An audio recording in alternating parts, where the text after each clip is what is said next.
Hi friends, welcome to Queer Kid Stuff. I'm Linz and this is my best friend Teddy. And this is Teddy's Book Club, where we read picture books by LGBTQ+ authors for you, my friends. All right, this week we are reading one of my all-time favorite books, and I think maybe you've probably heard of it before, but before we get into the book, I need to know what your favorite mythical creature is. What's your favorite mythical creature? There are lots of cool ones, right? There are fairies and mermaids and phoenixes. Phoenixes are pretty cool. There's lots of really cool mythical creatures. My favorite mythical creature, can you guess? What do you think my favorite mythical creature is? Could it be a unicorn? My favorite mythical creature is a unicorn, and this book is all about unicorns. This is one of my very favorite books. It's called Not Quite Narwhal, and it's written and illustrated by Jessie Sima. This is a fantastic book about a unicorn named Kelp, and how Kelp is a little different than some unicorns, and how Kelp thought Kelp was a narwhal. All right, we'll have to see. All right, this is Not Quite Narwhal, written and illustrated by Jessie Sima.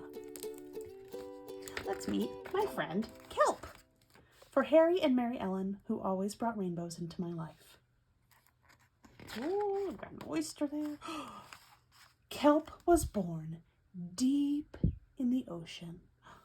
Look at Kelp. Isn't Kelp so cute? Oh my goodness. He knew early on that he was different from the other narwhals. His tusk wasn't as long as everyone else's. He had different tastes in food, and he wasn't a very good swimmer. It's gotta be hard to swim with legs like that instead of fins, right? But his friends didn't seem to mind. So Kelp decided he wouldn't either. That is, until he was swept away by a strong current. Whoosh! I wish I were a better swimmer, said Kelp as he was whisked away. Oh no, Kelp. Kelp found himself at the surface, closer to land than he'd ever been before. High up on a cliff, he spotted a mysterious, sparkling creature. It looked so familiar. It looked like Kelp. It looks like him, right? I wonder what that mysterious creature is. Kelp swam toward land as fast as he could, which wasn't very fast at all, hoping that he could catch up with the creature that looked just like him. When he finally reached the shore, Kelp felt a little bit anxious. He had never left the ocean. He was nervous about walking for the first time, but the land creatures made it look so easy. Let's see if Kelp can get it. Oof!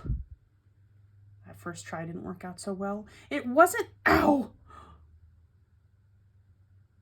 But he got the hang of it eventually. I think going like the turtle makes more sense. Doesn't seem like he had any luck scuttling like the crab, or leaping like the frog, but going nice and slow, one foot in front of the other, like the turtle seemed to work, didn't it? Everything on land was strange and beautiful, but also kind of scary.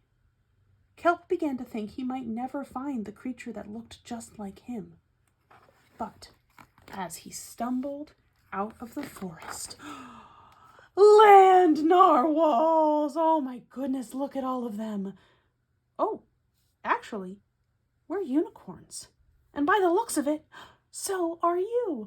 Look at all of these awesome unicorns. Ooh, we have a unicorn playing a guitar and leaping under a rainbow.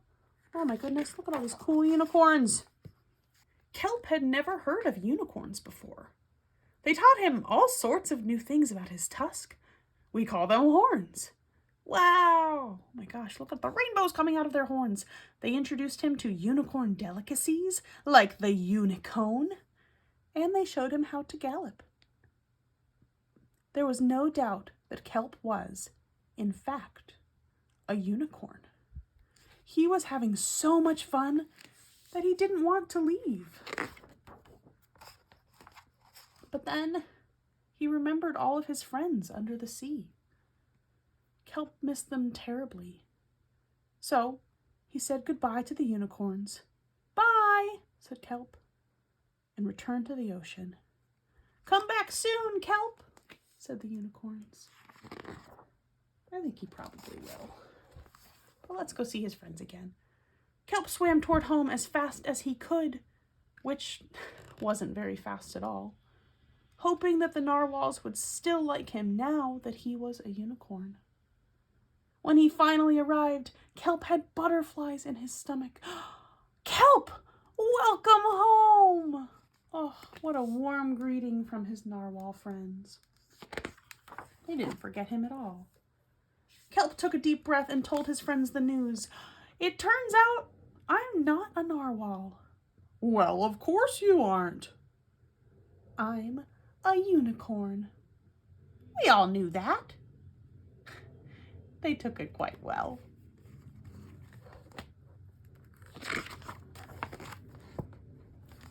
Kelp was happy to be home, but now that he'd experienced life on land with the unicorns, he couldn't seem to forget them. Did he want to be a land narwhal with the unicorns, or a sea unicorn with the narwhals? Kelp couldn't decide. But then he realized that maybe, what do you think's gonna happen on this next page? Just maybe. What did Kelp decide? He didn't have to choose. He could live at the beach with his friends, his narwhal friends still in the ocean, and his unicorn friends on land, and Kelp can be in between. Oh no. We found a rhino with a horn. Who thinks he's a unicorn? I don't think that's a unicorn. That's a rhinoceros. That's a rhinoceros. How silly. That's my friend Kelp. And that was Not Quite Narwhal, written and illustrated by Jessie Sima. Oh my gosh. Kelp is my favorite unicorn. How awesome is Kelp? So, this is one of my all-time favorite books. It's by Jessie Sima. And I have a little bit of an announcement for you that there is a brand new book about Kelp that's coming out. It's called Weather Together, and it's about Kelp, our unicorn friend, and Kelp's friend, Nimbus. So new adventures of Kelp. How awesome is that there's a second book for one of my favorite books? How cool is that? So you can grab your very own copy of Not Quite Narwhal by getting your grown-ups and going to the link in our description. But you can also get this very brand new book, Weather Together, with Nimbus and Kelp. And that is coming out very, very soon, if not already. So grab your grown-up and get the sequel to Not Quite Narwhal, Weather Together, also written by Jessie Sima. All right, my friends, we'll see you next time. Bye!